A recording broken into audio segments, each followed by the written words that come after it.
How's it going, guys? Welcome back to Flatline Detonation. As you can see, I got the car and the trailer back there. We are actually headed to the track right now.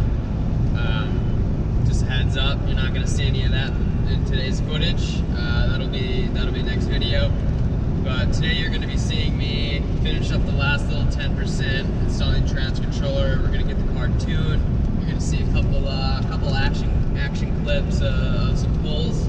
So stay tuned. UPS came and dropped off some parts for me. Got some Hawk HP Pluses. I was gonna go with Carbotex, but they're really hard to find someone that was actually a distributor of them. These were on eBay for $97, so that's what we're gonna run. That should be just fine. We've also got a Walboro 255. This is good for 400 horse, which my engine is only good for about 3. More than enough fuel for what we're doing. Went ahead, some more of my $4 paint crap. Painted the downpipe because it was pretty gross. Sanded it down. Also added half a quart of Penza synchro mesh into the trans just to make it shift a little nicer. Let's get all this crap thrown in. I'd say the pads were pretty well used up. Funny thing is these are gonna make a bunch of noise, and these didn't make any noise because they're HP Pluses and their performance. So it's a good thing I'm changing these out right away because these probably would have ruined my rotors. New fancy race pads are in. I gotta make a few adjustments to the ECU and we can probably go take it for a drive. So I had to adjust the injectors a little bit more. It's running. Got my computer all set up, just monitoring temps and what have you. It's still running pretty lean. I had to readjust for injectors. It was too lean. I had the injector size too big. We've got all the codes deleted out. Still an issue with the ABS. I'm gonna have to figure that out hopefully before the first event. Let's go take it for a ride.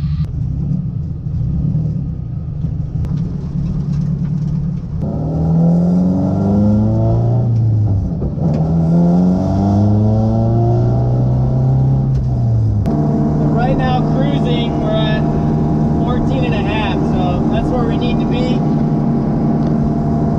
Obviously, it still needs a tune, so I can't rip it or do anything crazy. The exhaust is stupid loud, and I'm gonna have to change it. Test drive went good. It's got a little smoke coming off of the downpipe, but that's just from it being painted. You can't really see, but it's not leaking anything. Everything's sealed up nice and tight. Intercooler's not too hot. Outside air temperature is 90 degrees right now. And intake temps were 90 degrees, so that's pretty good. But we weren't, obviously I wasn't beating on the car at all, just due to no tune. It was pulling some degrees out for the NOx sensor, so obviously I don't want to get on it too hard and beat on it because bad things will happen. Oh boy, look at this disaster. Don't mind my pasty legs. Went ahead and connected all the inputs to the ECU for the trans controller. I used the DCCD directions from MAP. I used the OEM pinouts from the service manual. I also used the innovative pinouts because they laid out nicely in order, as you can see along the ECU. So that made it actually a lot easier, and I just marked the different pinouts on the top. I'm not going to go through each individual wire because you would click off this video because it's so ungodly boring. What I will say is I split this controller down the middle, somewhat like that. So I have my wires of importance going to the ECU.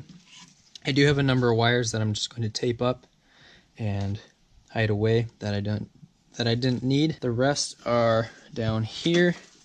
These are going to the trans, the brake input, the ABS input, and that's about it. I'm not sure how to hook up the ABS on this unit. I'll have to figure that out. My ABS isn't working. I discovered that when I did my test drive, and the tires locked up and I left a bunch of smoke. So hopefully I can get that fixed before we go to the track, but probably not gonna happen. I'm gonna clean all this up. I got this nice split loom stuff off of Amazon a while ago that I used to clean up the engine bay. This will make everything look real OEM. Oh, today's the day! She's on the trailer. I was up so late last night getting this thing ready. I realized I didn't have the injector latency correct, and I was running super lean. Fixed that. It took it for a run, and then all of a sudden, oh, I had a bad front O2 sensor, so I had to replace the front O2 sensor. Hopefully everything sorted out.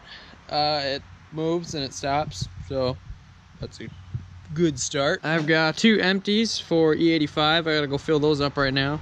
I did get that trans controller in, so you can see all the wires are cleaned up other than data logging purposes for today.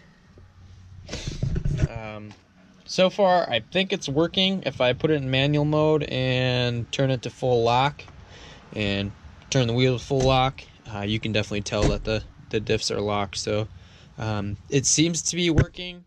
For some reason, my e-brake, the light's not coming on, telling me it's on. So I don't know if that was me installing the trans controller or if it was not working before that. This car had some janky ass wiring going on before. Stopped and picked up a fire extinguisher from Fleet Farm because, yeah, I don't want to light the thing on fire. All right, got it all tuned.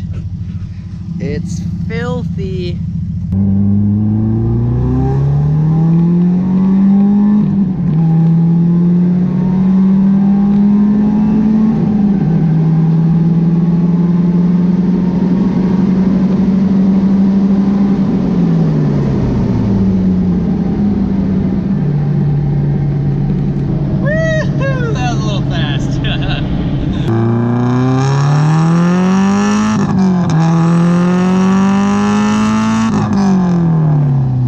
Made a stop at China's favorite hardware store, Harbor Freight. So why did I buy booster cables? Well, the battery has nothing to mount to here. Obviously a shirt is not a proper battery mount. That just there so it doesn't crack my timing covers. So I'm gonna take this guy and put it back there. Instead of spending $30-some on just wire alone, I went and bought this 16-foot jumper cable. I'm gonna chop the ends off, put some new ends on, put the battery in the trunk. We should be able to pass tech once we do that. Ooh, I made that one a little long, but that's my cheater way of putting these in. Well, here goes nothing. No battery, loud poopy exhaust, battery in the trunk, which you can't see because it's too dark. That was a successful, I think I paid $25 to relocate the battery to the trunk. Obviously I'm not done, I gotta get a battery box and then mount it to the trunk. That way the battery's not flying around in there, but so far so good, that'll pass tech. Question for you. What happens when you go to Mexico on a little vacay to do some street racing and your friends peer pressure you into launching your car to beat some fancy stupid twin turbo BMW junk? Well, I don't think that belongs in the trunk. Whoops. The sad thing is, this car is only about 240 wheel. I have to remind myself, I did not build this car to be fast. I did not build this car to be fast. Now I have to remind myself that because I'm gonna get upset and want to put some dumb turbo on this thing and make it go fast, and then more things are gonna break. I'm gonna need more of these stupid axles and bigger diff and going on a rant. Luckily though, I put the trans controller in full lock and drove the thing home. Race pads are doing their thing, and that is disgusting. Also figured out that the rears are on metal, so broken axle, need some pads before we leave in 4 days. That's cool. But it broke here and not at the track, so there is one upside to that. So I have to order parts now and get this thing rocking and rolling. Look at that clean brake. Remember when I said anti-seize is your best friend? Yeah, that's why you use it, because when you have to replace your axle, this thing just slides right out. Okay, I have officially proved physics is fake. I lost my 12mm socket 3 days ago, and I've been looking for it everywhere. And the last place I used it was when I was taking my ABS sensors off. Now mind you, since that time, I've launched the car, I've broken the axle. Look where My 12 mil is. How is that possible that it stayed on there? No way. My little mad scientist creation here, since obviously this car is swapped and it's not an STI, it's not a real GD, there's no intercooler sprayer. But if we go in, hit the washer fluid. Pretty genius, right? I mean, I have the plug off of the wiper motor so the wipers don't move. If it's raining, obviously we're not going to need an intercooler sprayer because there's going to be water on the intercooler. But I think this will work pretty good just for temporary and for the track day this weekend. I'm out here doing some last minute prep to the car before we leave. Put the side skirts on the car and the trim back on. What do you guys think? No trim or trim? Kind of particular to the no trim look. Maybe it's just because I've seen the car like that for so long that it looks better without trim. What do you guys think? So yeah, like I said, car's on the trailer. We're headed to the track right now. I've got, we're about an hour and a half in, waiting for the rest of the guys to catch up to me. I got a little bit of a lead on them this morning. And we should be there around 10:30, 11 o'clock. The track goes live at, I should probably remember this because I'm a worker, but I think it's around 2 o'clock.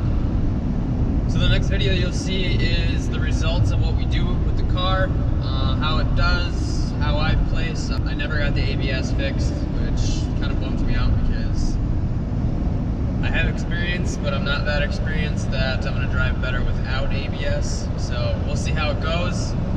Make sure you like, subscribe, and check out my Facebook page. I'll probably have some stuff up there before the next video comes out on how we're doing. We'll see you guys.